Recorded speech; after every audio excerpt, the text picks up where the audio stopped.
꼭 은혜 받으시길 바랍니다. 저도 열심히 증거할 텐데 열심히 들으시길 바랍니다.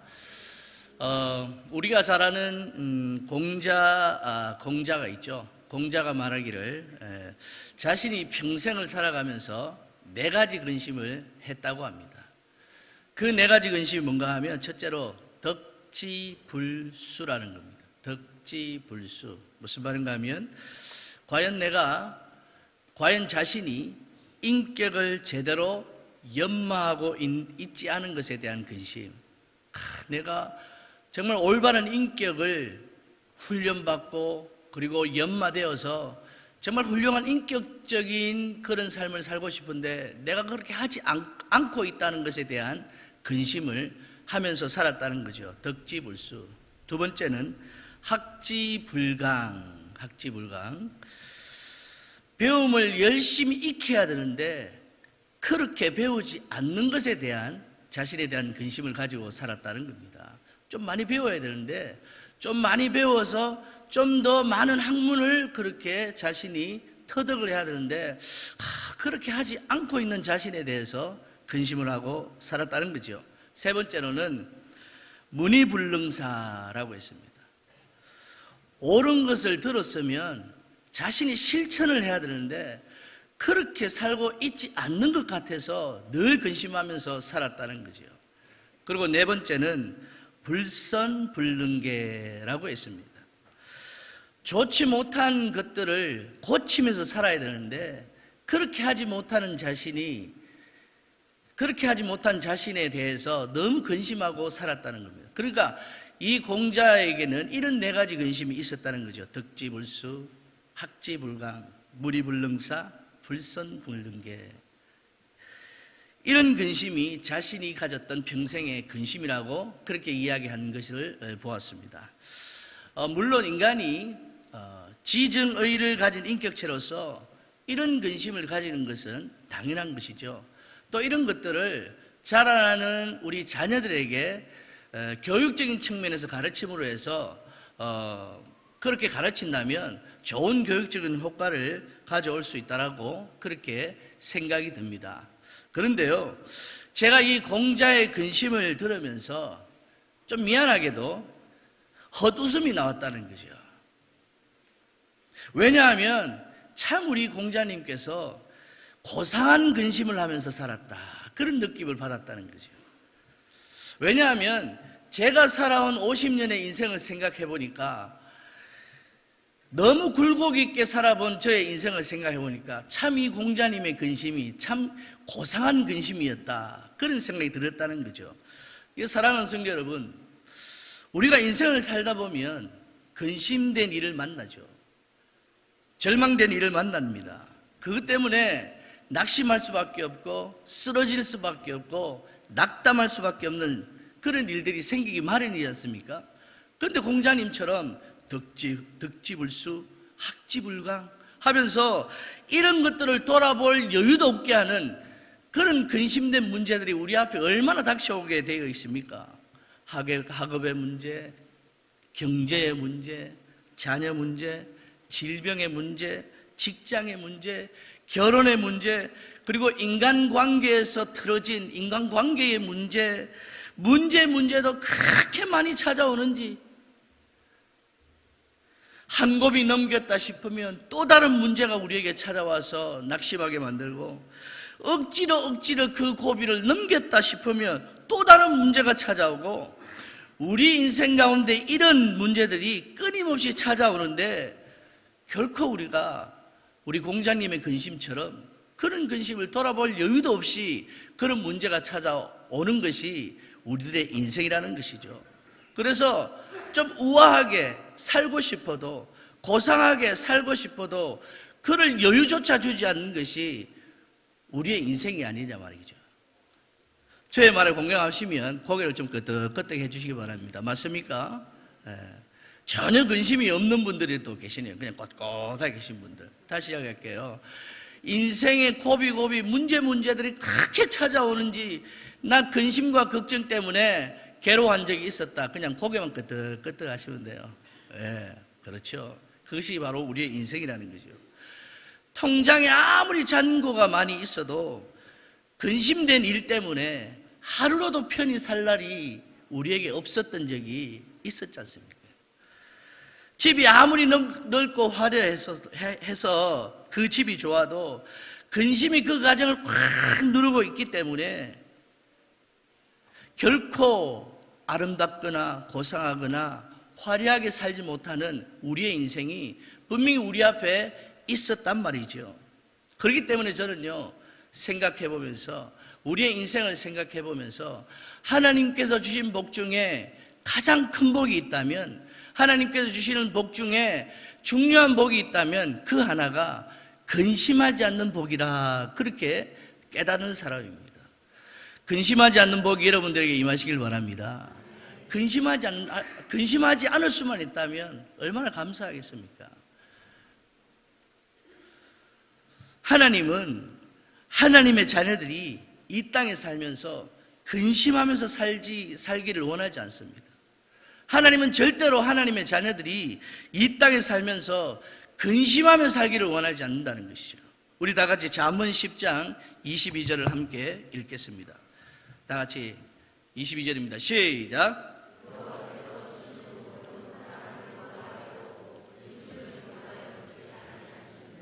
아멘.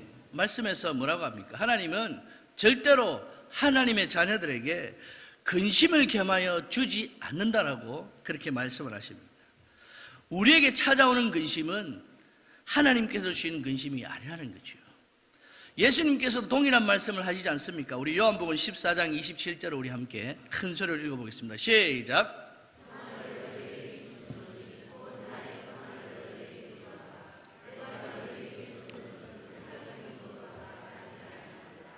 너희는 마음에 근심하지도 말고 두려워하지도 말라. 아멘. 우리가 믿는 주님은 어떤 분이냐? 평안을 주는 주님이라는 거죠. 샬롬을 전해주는 주님이 우리가 믿는 주님이라는 거죠. 여러분들 예전에 이 찬양 우리 많이 불렀죠? 평안을 너에게 주노라 많이 불렀죠? 예, 제가 찬양할 때는 좀 같이 불러줬으면 좋겠어요. 이 찬양 우리 한번 같이 해봅시다. 평안을 너에게 주노라. 평안을 너에게 주노라. 세상이 줄 수도 없는, 세상이 알 수도 없는 평안, 평안, 평안, 평안을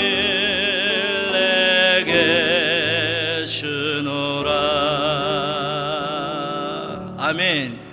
이것이 신영선 목사의 말입니까? 예수님의 말씀입니까? 예수님의 말씀이라는 거죠.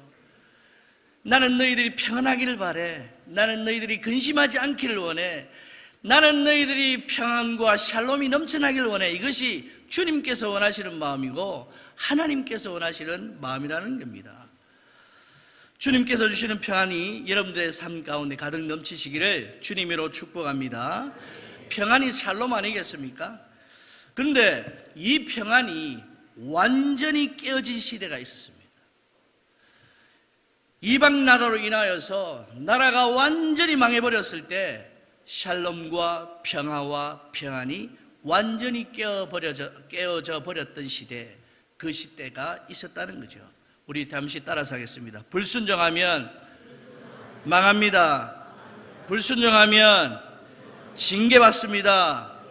불순종의 대가는 반드시 지불해야 합니다. 불순종하면 망하고, 불순종하면 징계받고, 불순종하면 그 대가를 반드시 지불한다는 것은 성경이 말씀하시는 것이고 하나님의 말씀하시는 것이고, 그 하나님의 말씀이 이스라엘 백성들에게 고스란히 드러났다는 사실을 성경을 통해 우리는 잘 알지 않습니까? 그런지 안 그런지 우리가 함께 살펴보면서 하나님의 말씀을 나누려고 합니다. 여러분, 이스라엘의 초대왕은 누구지요? 이스라엘의 초대왕은 누구지요? 사울이죠. 협조해 주셔서 감사합니다. 사울입니다. 사울이 초대 왕이죠.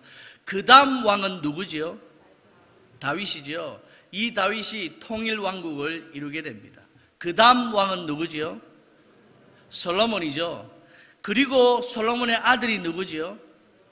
여기 지식인들 많으셨네요.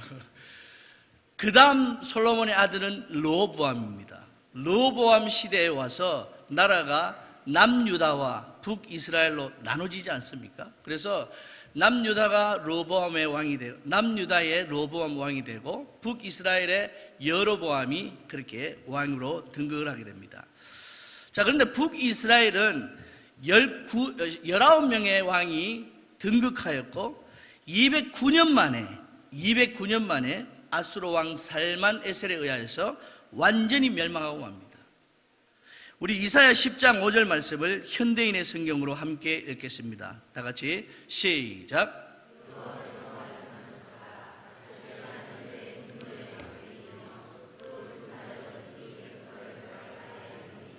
아멘. 보시는 대로 불순종하는 북이스라엘을 징계하시기 위하여서 하나님께서 아수르라는 이방 나라를 들어서 막대기로, 몽둥이로 사용하셨다는 말씀입니다. 그래서 하나님 앞에 불순종하면 하나님께서는 이방 나라를 들어서라도 하나님은 하나님의 백성을 징계하신다는 것입니다. 우리가 꼭 기억해야 될 것은요, 지금 저와 여러분들이 조금이라도 가지고 있고 누리고 있는 것은 영원히 내 것이 아니라 하나님이 허락하실 때까지만이라는 것을 알아야 된다는 것입니다. 하나님이 입김만 부셔도 내 것이라고 움켜쥐고 있는 그것 다 날아가게 되어 있다는 사실입니다. 그래서요, 따라서 합시다. 순종할 수 있을 때, 건강이 있을 때 마음껏 순종하고 좀 더 젊었을 때에 죽도록 충성하자. 왜요? 하나님이요, 손만 대으셔도 하나님이 가지고 가시고자 하면 얼마든지 빼앗아 가실 수 있는 그 하나님의 능력을, 하나님의 주권을 우리가 인정하고 믿어야 된다는 사실입니다. 열왕기하 17장 18절 말씀 우리 함께 읽어보겠습니다. 열왕기하 17장 18절 말씀 다 같이 시작. 그들을 그의 앞에서 제거하시니 오직 유다 지파 외에는 남은 자가 없으니라. 아멘. 여호와께서 이스라엘에게 심히 노하사 그들을 그의 앞에서 제거하시니 오직 유다 지파 외에 남은 자가 하나도 없더라. 하나님이 진노하셔서요, 북이스라엘을 다 쓸어버리셨다는 거예요. 왜요? 불순종 때문에. 그러므로 오늘 저와 여러분들 말씀에 순종하며 하나님을 기쁘시게 하는 인생 사는 저와 여러분 되시기를 주의 이름으로 축복합니다.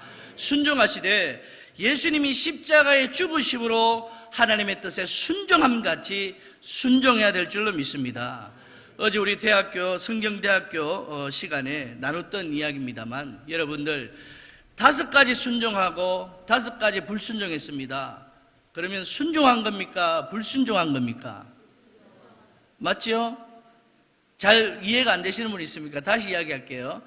5개는 순종했고 5개는 순종 안 했어요. 순종한 겁니까? 안 한 겁니까?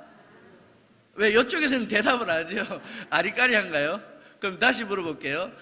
9개는 순종하고 1개는 순종 안 했어요. 순종을 한 겁니까? 순종을 안 한 겁니까? 왜 여기서는 대답을 안 하시죠?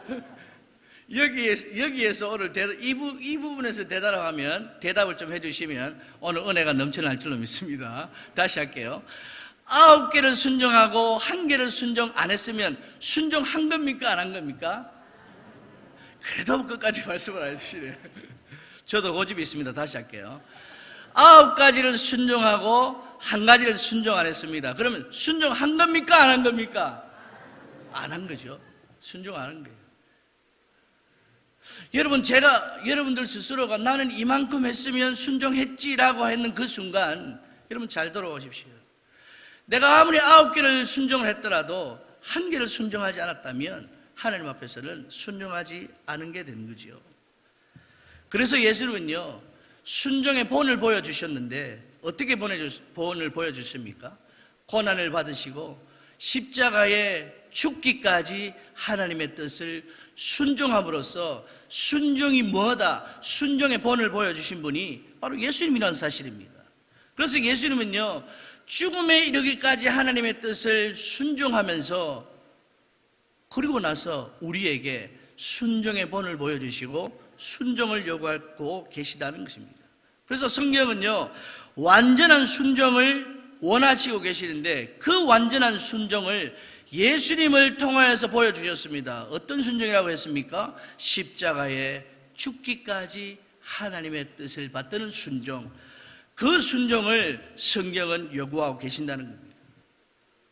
어쨌든 불순종이라여서 북이스라엘은 아수르라는 이방 나라를 통하여서 멸망받게 됩니다.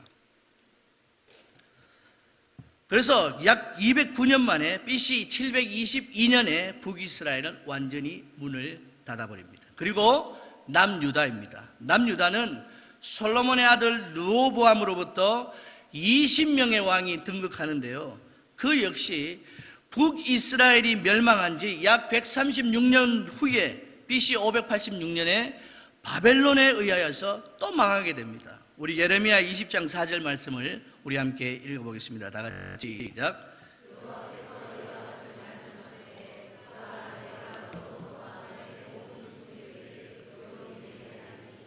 그들이 그들의 원수들의 칼에 엎드러질 것이요 내 눈은 그것을 볼 것이며 내가 온 유다를 바벨론 왕의 손에 넘기리니 그가 그들을 사로잡아 바벨론으로 옮겨 칼로 죽이리라. 아멘.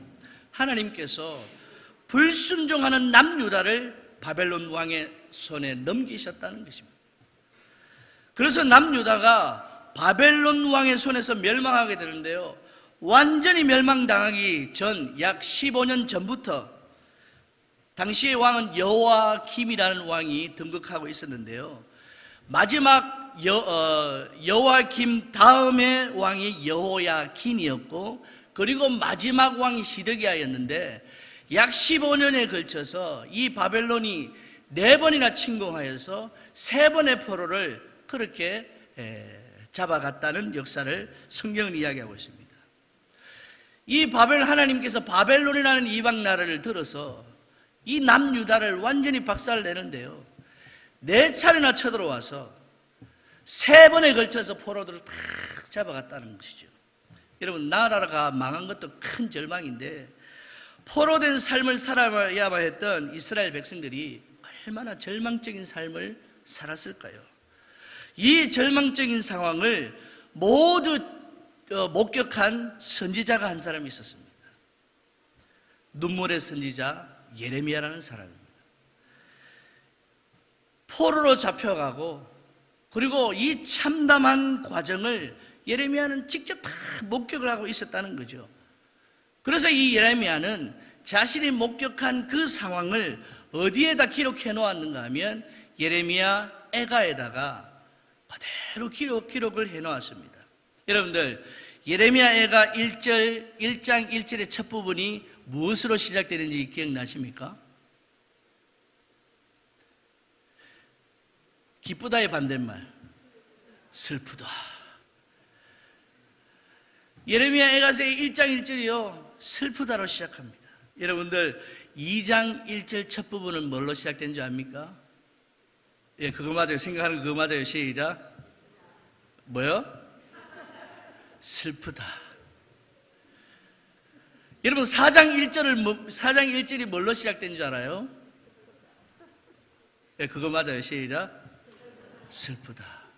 예레미야 애가가요, 총 5장까지인데 1장 1절에서도 예레미야는 슬프다. 2장 1절에서도 슬프다. 4장 1절에서도 슬프다. 그렇게 그 슬픔을 고스란히 예레미야 애가에다가 담아놓고 있다는 사실입니다. 망해버린 나라의 백성들의 삶이 얼마나 비참한지 눈물 없이는 볼 수 없었나 봅니다.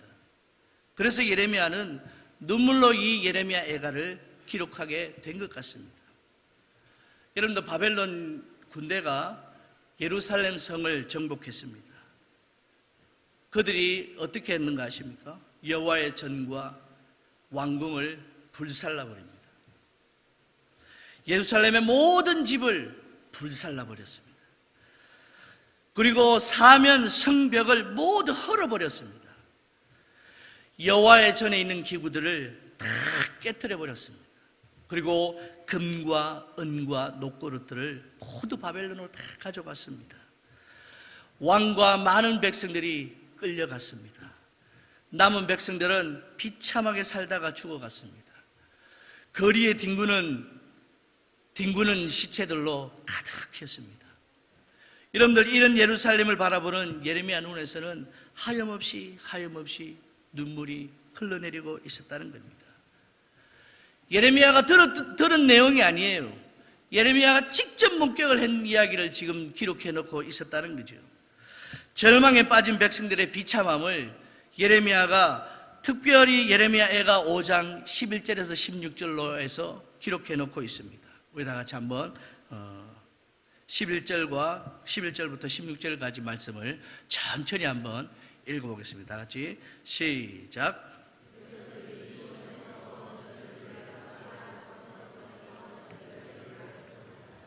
지도자들은 그들의 손에 매달리고 장로들의 얼굴도 존경을 받지 못하나이다. 청년들이 맷돌을 지며 아이들이 나무를 지다가 엎드러지며 노인들은 다시 성문에 앉지 못하며 청년들은 다시 노래하지 못하나이다. 우리의 마음에는 기쁨이 그쳤고 우리의 춤은 변하여 슬픔이 되어 싸우며 우리의 머리에서는 면류관이 떨어져 싸우며 오라 우리의 범죄 때문이니이다. 아멘. 이 말씀에서 기억해야 될 단어요, 청년들이 다시 노래하지 못했다. 그들의 마음에는 기쁨이 그쳤다. 그들의 춤은 변하여서 슬픔이 되었다. 그들의 머리에는 면류관이 떨어졌다. 이거 꼭 기억해 놓고 계십시오. 우리의 마음에는 기쁨이 그쳤다. 그들의 춤은 변하여 슬픔이 되었다. 그들의 머리에 면류관이 떨어졌다. 이거를 여러분들 일단 기억해 놓으십시오. 이 말씀은요, 이스라엘의 모든 백성들이 얼마나 비참하게 살아갔는가, 그래서 그 삶이 얼마나 비참했는지 헤어나올 수 없는 절망을 이 예레미야가 애가에다가 그려놓고 있다는 겁니다. 너무 기가 막히고 마음이 답답한 나머지 그 처참한 광경을 보면서 예레미야가 눈물로 그렇게 하나님 앞에 서 있었다는 겁니다. 여러분들 11절 우리가 다시 한번 보면, 절개를 생명처럼 여겼던 결혼한 여자가 그리고 딸들이 대적에게 겁탈을 당합니다. 어디서 당하느냐? 하나님의 거룩한 도성인 시온에서. 하나님의 거룩한 도성인 시온에서 겁탈을 당했다. 이들에게 무슨 살 희망이 있고 무슨 살 소망이 있었겠습니까? 살려달라고 그렇게 울부짖었을 텐데 아무도 도움 주지 못하고 눈을 뜨고 지켜보기만 해야 했던 남편과 부모들은 그 마음이 어떻겠습니까?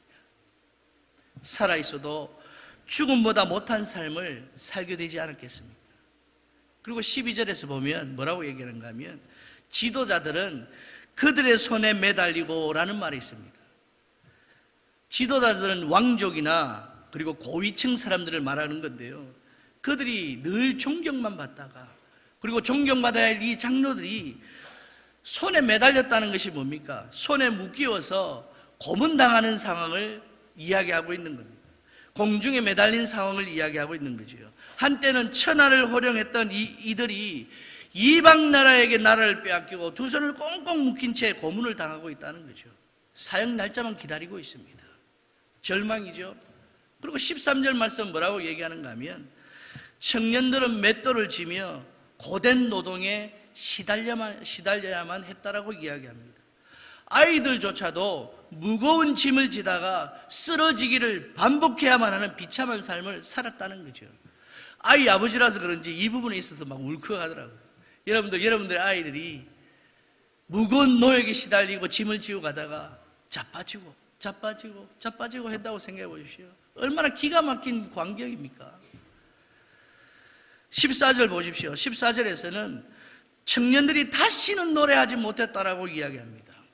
그럼 청년은 원어로 바후림입니다. 뭐라고요? 바후림. 뭐라고요? 바후림. 바후림은 어떤 원어의 의미를 가지고 있는가 하면 결혼 정년기의 남자 청년을 이야기합니다. 결혼 정년기의 청년들이 노래하지 못했다는 것이 무엇이지요? 아름다운 배우자를 만나서 아름다운 가정을 세우고 믿음의 가정을 세워서 찬송하고 노래하고 그래야 될 청년들이 나라를 빼앗기고 그런 슬픔 속에서 도무지 노래할 상황이 생기지 않았다는 겁니다. 이런 백성들의 삶에 무슨 기쁨이 있고 무슨 즐거움이 있으며 무슨 춤출 일이 있고 무슨 영광이 있겠습니까? 하루하루가 절망이고 하루하루가 한숨 쉴 일이고 죽지 못해서 사는 삶 아니겠습니까? 여러분들, 이들에게 소원이 있다면, 이들에게 소망이 있다면 이 지긋지긋한 삶 속에서 벗어나는 것, 아무 미래도 아무 희망도 없는 이 절망의 삶에서 구원받는 것 아니겠습니까? 저는 이 이스라엘 백성의 절망을 생각하면서 그들의 절망이 제 마음속에 이입이 되면서 이들에게 꼭 들려주고 싶은 찬송이 하나 떠올랐습니다. 이들에게 꼭 들려주고 싶은 찬송을 계속 되뇌이면서 그들의 삶 속에서 들어가기 위해서 애를 써보았습니다. 그래서 이런 찬송입니다.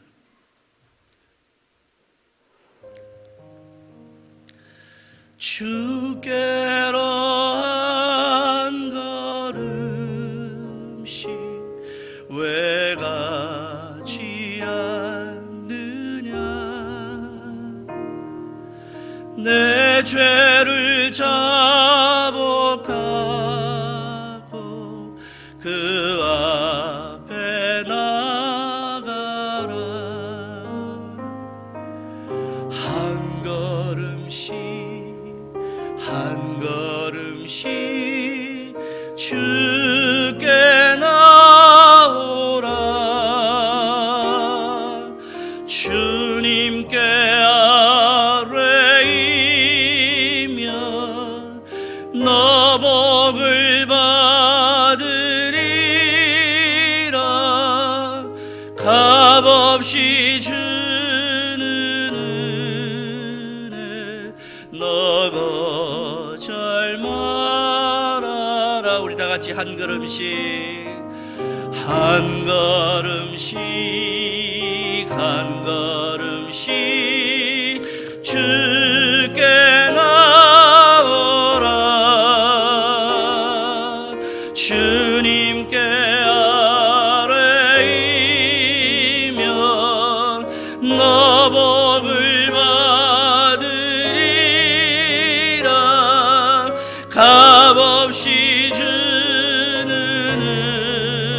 은혜 너 거절 말아라. 아멘.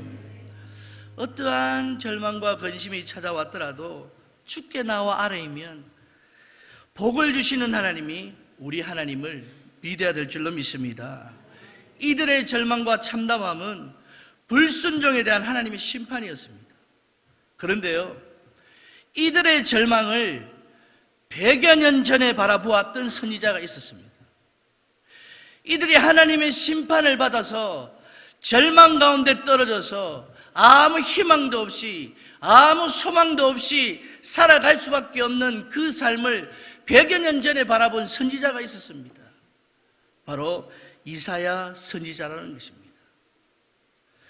이사야 58장부터 66장까지는 신앙의 회복을 통한 선민 이스라엘 백성들이 복된 미래를 어떻게 살아가야 될 것에 대한 예언의 말씀이 기록된 그런 하나님의 말씀입니다. 그 중에 오늘 62장 1절에서 3절 말씀을 우리가 읽은 것입니다. 오늘 우리가 읽은 말씀 다시 한 번 더 올려놔 주시면 좋겠습니다. 1절부터 제가 한번 읽으면서 이 말씀을 함께 묵상해 보면 좋겠습니다. 주 여호와의 영이 내게 내리셨으니 이는 여호와께서 내게 기름 부으사. 이런 말씀이 있습니다. 여러분들, 여기서 여호와의 영이 내게 내리셨으니 내게 기름 부으사 나를 보내사라고 할 때에 여기서 나는 누구를 가리키는 겁니까? 누구를 가리키는 것이죠? 신현석 목사입니까? 누구를 가리키는 것이죠? 누구요? 누구요? 잘 안 들리는데 귀가 제가 좀 안 좋아요. 누구요? 이스라엘? 이사야. 예, 이사야. 또 다르게 생각하시는 분 누구지요? 예.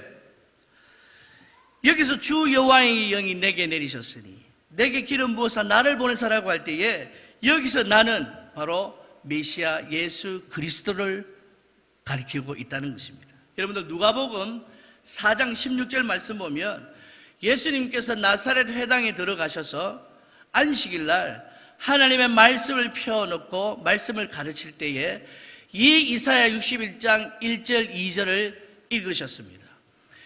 이 이사야 61장 1절에서 2절 말씀을 읽으신 후에 책을 덮으시고 무슨 말씀을 하는가 하면 이 글이 이제 응하였다라고 말씀을 하십니다. 성취되었다는 말씀이죠.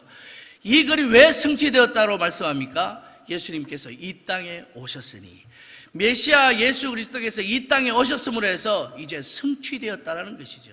우리 다 같이 계속 한번 읽어보겠습니다. 메시아께서 가난한 자에게 아름다운 소식을 전하게 하시기 위하여서 이 땅에 오셨다는 겁니다. 그럼 어떤 소식이기에 아름다운 소식인지 계속 한번 읽어보겠습니다. 가난한 자에게 다 같이 시작.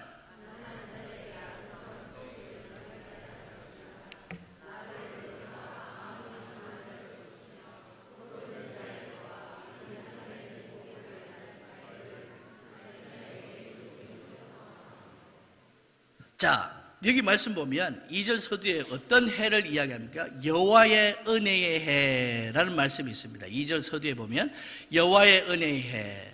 여호와의 은혜의 해는 어떤 해를 말하는가 하면 희년을 의미하고 있습니다. 희년. 여러분들 희년 우리 배웠죠? 희년은 어떤 날입니까? 자유, 그리고 해방. 더 정확하게 말하면 빚을 탕감해주고 노예를 해방시켜주고 가난 때문에 어쩔 수 없이 가문의 기업을 판 자들에게 그것을 다시 돌려주도록 하는 희년의 해라는 거죠. 그러니까 가난한 자들에게는 이 날이 어떤 날입니까? 해방의 날이고 자유의 날이고 육신적으로든 경제적으로든 모든 것에서 해방되는 날이라는 거죠. 자, 그리고 계속되는 말씀 보면 여호와의 은혜의 해와 우리 하나님의 보복의 날이라는 말씀이 있습니다. 여러분, 우리 하나님의 보복의 날이 어떤 날인가 하면 자기 백성을 억압했던 죄의 세력을 꺾어버리는 날. 그러니까 이런 말이죠. 내 백성 네가 괴롭혔지. 내 백성 니들이 내 백성을 괴롭혔지. 내가 복수할 거야. 내가 꺾어버릴 거야 라고 하는 보복의 날이라는 거죠.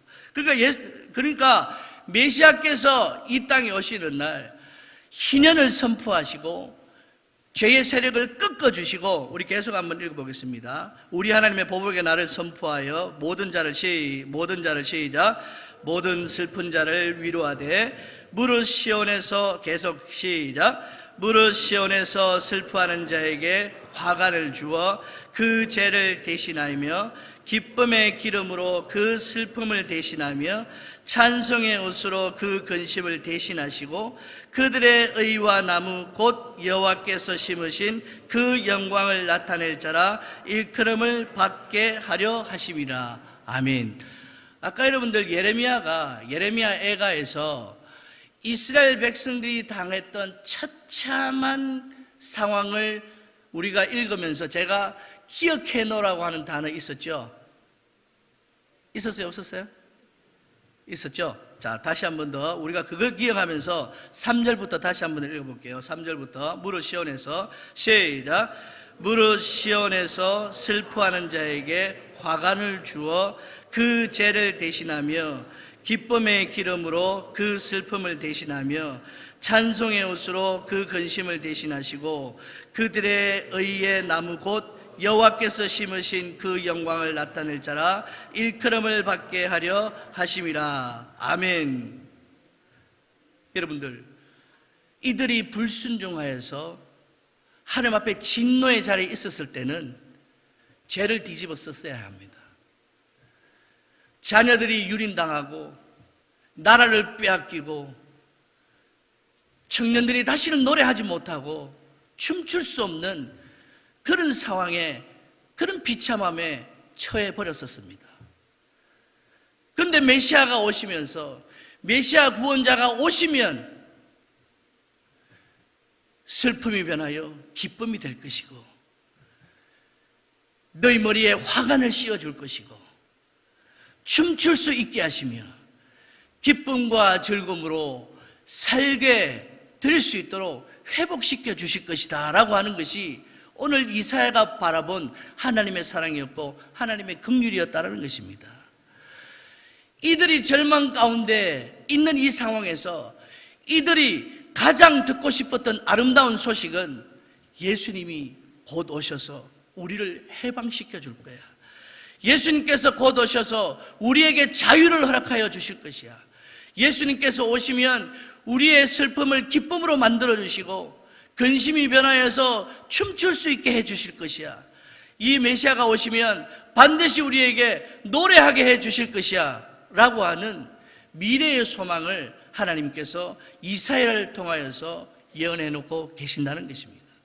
실제적으로 예수님께서 이 땅에 오셔서 가난한 자들과 친구 되어 주셨고 병자들을 고쳐 주셨고 그들에게 억압된 영적인 자리에서 해방시켜 주셨고 구원하여 주셨고, 그래서 믿음의 모습으로서 다시 한 번 더 회복되어져서 하나님을 찬송하고 하나님 앞에 영광 돌리는 백성으로 세워주시지 않습니까? 그 예수님께서 그들에게 찾아오신다는 그 아름다운 소식을 이미 이들이 절망이 있기 벌써 100년 전부터 하나님은 준비해 놓고 하나님께서는 기다리고 계셨고 저들이 다시 한 번 더 회개하고 회복될 날을 기다리고 계셨다는 것입니다. 여러분들, 죄는 절대로 하나님과의 관계를 끊어버리고 맙니다. 죄가 우리 앞에 들어오는 한 절대로 하나님과의 관계가 아름답게 승화되지 않습니다. 죄는 하나님과의 관계를 멀어지게 합니다. 불순종의 죄는 하나님과의 관계를 끊어버리고 만다는 것입니다. 그런데 여러분, 하나님께서 왜 불순종한 이스라엘을 징계를 하시고 또 회복시켜 주실 예수 그리스도의 메시아를 보내주셨을까요? 그것이 오늘 3절 마지막 절에서 우리에게 말씀해 주고 있습니다. 우리 3절 마지막 구절을 한번 읽어보겠습니다. 3절입니다. 마지막 구절 시작.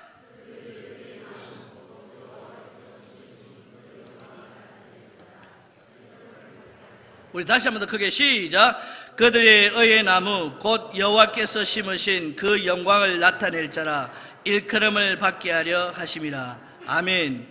이스라엘 백성들이요, 비록 불순종해서 심판받아서 절망 가운데 처해 있지만 그러나 그들은 장차 여호와께서 심으신 의의 나무로서 여호와를 영화롭게 할 백성이기 때문에 하나님은 그들에게 무한한 은총을 내려주시고 회복의 역사를 일으켜 주시겠다라는 약속이라는 것입니다. 이것이 하나님의 백성을 사랑하는 하나님의 방법이라는 겁니다. 불순종하면 진노하시고 징계하시지만 피할 길을 내어주셔서 회복시켜 주시는 분, 그분이 누구시라고요? 우리 하나님이시라는 겁니다. 여러분, 저와 여러분들은 하나님의 영광을 드러내야 될 자로 하나님께서 세워주셨다는 겁니다. 하나님의 영광을 드러낼 자로 세워주셨기 때문에 불순종의 죄가 들어오고 여러 가지 악한 죄가 우리에게 들어오는 순간 하나님은 징계하십니다. 왜냐하면 징계를 하시더라도 회복시키셔서 하나님의 영광을 드러낼 자로 세워주시기 위해서 오늘도 우리를 불러주시고 오늘도 우리를 축복하신다는 사실을 믿는 저와 여러분 되시길 바랍니다. 죄는 하나님과 나 사이를 갈라놓습니다. 죄의 삭은 사망이라고 하지 않습니까? 불순종의 죄 때문에 이스라엘은 망해버렸습니다. 처참하고 비참한 인생으로 전락했습니다. 춤출 수도 없었고 기뻐할 수도 없었습니다. 평안도 없었습니다. 죄 가운데 있는 인생이 이런 삶을 살아갈 수밖에 없습니다. 우리가 꼭 기억해야 될 것은 우리 안에 죄가 들어오면, 불순종의 죄가 들어오면 하나님과의 관계에서 벽이 생기고 기도가 막히고 찬송이 막히고 은혜가 막혀버립니다. 그래서 로마서 3장 23절에서 말씀하죠. 모든 사람이 죄를 범하였음에 하나님의 영광에 이르지 못하더니 하나님의 영광에 이르지 못한 인생에게는 절대로 기쁨과 평안과 감사가 일어날 수가 없다는 사실입니다. 여러분들, 저와 여러분들은 하나님께서 의의 나무로 심으신 그런 나무들입니다. 그런 나무들은 결국은 어떤 나무들인가 하면 하나님의 영광을 드러내야 될 자들, 하나님의 영화로움을 드러낼 자들이라는 것입니다. 그런 자들이 되게 위하여서 하나님은 오늘도 우리를 불러 계시고 오늘도 주께로 나오라고 초청하고 계시고 오늘도 하나님 앞에 머리 숙이라고 그렇게 말씀하신다는 사실을 기억하시고 오늘 이 시간 이 말씀을 기억하면서 하나님, 나를 붙드사 하나님의 영광을 드러낼 자로 세워주시고 회복시켜주시고 근심 대신 찬송의 옷을 입혀주시고 날마다 하나님의 거룩을 드러내는 믿음의 사람으로 서게 하여 주시옵소서. 그렇게 믿음의 고백을 가지고 살아가시는 저와 여러분 되시기를 주의 이름으로 축복합니다. 우리 다 같이 하나님의 은혜 우리 함께 찬양하겠습니다.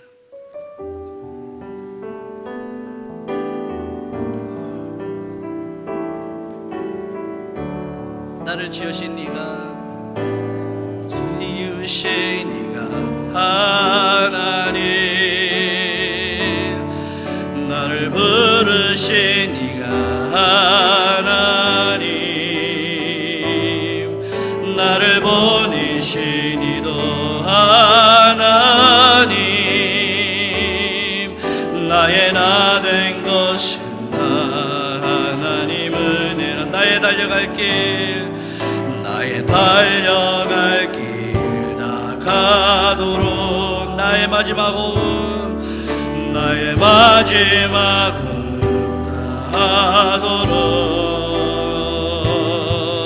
나로 그 십자가 품게 하시니 나의 나 된 것은 다 하나님 은혜라. 한량없는 은혜, 한량없는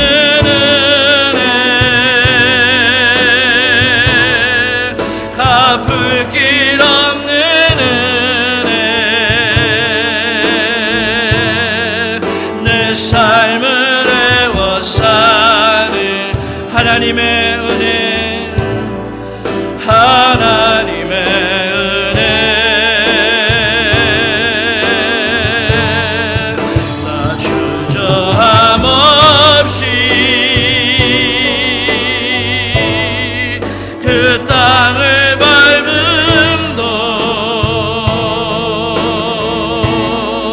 나를 붙드시는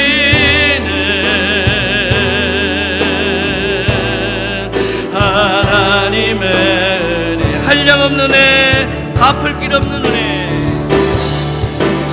한량없는 은혜, 갚을 길 없는 은혜, 갚을 길 없는 은혜,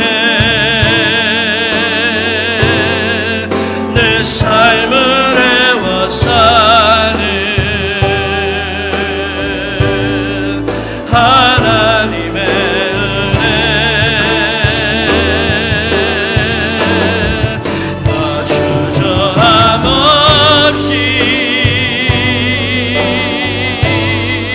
그 땅을 밟음도 나를 붙드시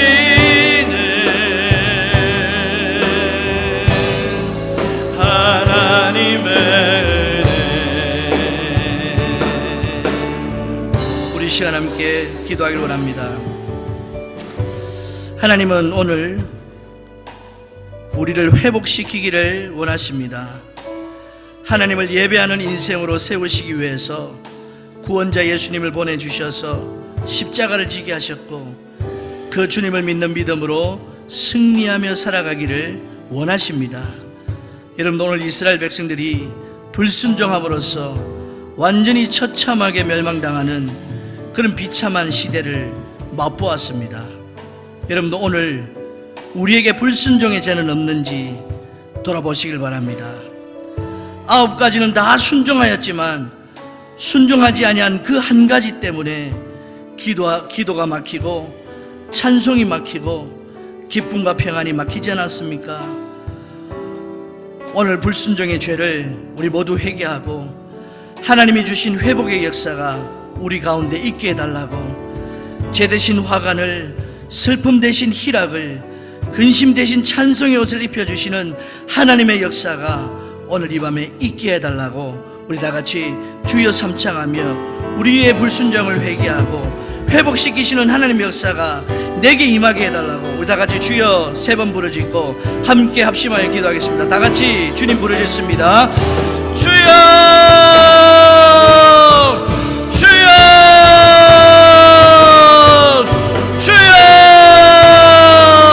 살아계신 우리 아버지 하나님, 은혜를 생각할 때 감사합니다. 오늘도 이 밤에 우리에게 하나님의 말씀을 우리 귓가에 들려주시고 우리의 심령 가운데 들려주셔서 하나님의 말씀을 듣게 하심을 감사를 드립니다. 하나님 아버지, 오늘도 우리의 말씀을 아버지 우리 가슴 깊이 새길 수 있도록 도와주시고, 특별히 이 시간 우리의 삶 속에 있었던 불순종의 죄가 있진 않은지 돌아볼 수 있는 시간 될 수 있도록 하나님이여 은혜를 베풀어 주시옵소서. 우리에게 있는 불순종의 죄를 낱낱이 내어놓을 수 있도록 도와주시옵소서. 아버지 하나님이여, 불순종의 죄가 하나님과의 관계를 막게 하고 기도를 막게 하고 찬양을 막게 하고 기쁨과 또한 아버지 하나님 여러가지 춤출 수 있는 것들을 막게 한다는 사실을 오늘 우리가 기억하게 하여 주셔서 날마다 하나님 앞에 우리의 불순종을 내어놓고 날마다 하나님 앞에 회복의 역사가 있기를 간구하는 우리의 심령 될 수 있도록 하나님 아버지 역사하여 주시옵소서. 날마다 하나님의 은혜를 간구하게 하시고 날마다 회복의 역사를 바라보면서 날마다 하나님 앞에 예배할 자로 서기 위하여서 날마다 하나님 앞에 무릎 꿇어 기도할 수 있는 우리의 삶이 될 수 있도록 하나님의 역사하여 주시옵소서. 하나님 아버지, 회복되어지기를 원합니다. 하나님을 예배하는 인생으로 회복되어지기를 원합니다. 하나님 아버지, 예수 그리스도의 십자가를 바라보게 하시고 예수 그리스도의 십자가의 능력을 믿게 하여 주시고 예수님께서 우리의 삶을 축복하신다는 사실을 믿게 하여 주셔서 날마다 우리의 죄짐을 주님 앞에 내려놓게 하여 주시고 날마다 아버지 하나님을 깨끗게 하시는 하나님의 은혜를 덧입어 살아갈 수 있는 우리의 모습이 될 수 있도록 주여 역사하여 주시옵소서. 우리의 심령에 완악함이 있습니까? 우리의 심령에 완악함이 있다면 하나님이 이 시간 내어놓게 하여 주시고 십자가에 내어놓게 하시고 오직 용서하시는, 오직 아버지 하나님이여 회개하시는 하나님의 은혜를 맛보아 나아갈 수 있는 주의 백성들 될 수 있도록 하나님 아버지 역사하여 주시옵소서. 오늘도 우리에게 있는 불순종의 죄를 다 내려놓게 하여 주시옵소서. 죽도록 충성하는 믿음의 일꾼들 되게 하여 주시고 아버지 하나님께서 오시는, 주님께서 오시는 그날까지 날마다 전진하는 믿음의 삶을 살아갈 수 있도록 역사하여 주시옵소서. 붙들어 주시옵소서. 날마다 하나님께서 함께 하시는 역사가 있게 하여 주시옵소서. 날마다 하나님을 부르짖는 주의 백성들 되게 하시고 날마다 아버지 하나님 묵은 죄짐을 주님께로 가지고 와서 날마다 주님께서 주시는 회복과 평안의 역사를 누리며 살아갈 수 있는 우리 모든 주의 성도들 될 수 있도록 하나님 아버지 역사하여 주시옵소서. 우리 함께 찬양하겠습니다. 기도를 멈추지 마라, 기도를 멈추지 마라. 눈앞의 상황이 마음을 눌러도 원망치 마라. 너의 입을 지켜라. 저들은 너의 입을 보고 있다. 마음을 뺏기지 마라, 마음을 뺏기지 마라. 내가 널 도우지 않는단 소리에 너의 모든 게 불리해도 너 기도를 계속해라, 계속해라. 너 기도를 멈추지 마라, 멈추지 마라. 내가 너의 그 모든 상황을 바로 역전시키리. 너 기도를 멈추지 마라 멈추지 마라 내가 잠시도 쉬지 않고 모든 것 지켜보고 있으니 바로 역전되리라. 다시 한번 찬양합니다. 기도를 멈추지 마라 기도를 멈추지 마라 눈앞의 상황이 마음을 눌러도 원망치 마라 원망치 마라 너의 입을 지켜라 저들은 너의 입을 보고 있다. 마음을 뺏기지 마라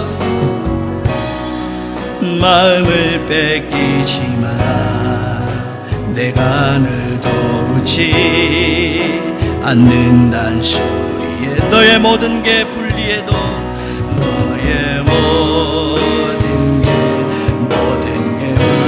불리해도 너 기도를 계속해라 너 기도를 멈추지 마라 내가 너의 그 모든 상황을 바로 역전시키리. 너 기도를 멈추지 마라 너 기도를 멈추지 마라 내가 잠시도 쉬지 않고 모든 걸 지켜보고 너 기도를 멈추지 마라 너 기도를 멈추지 마라 멈추지 마 내가 너의 그 모든 내가 너의 그 모든 상황을 바로 역전. 우리 가슴에 손을 대고 찬양합니다. 너 기도를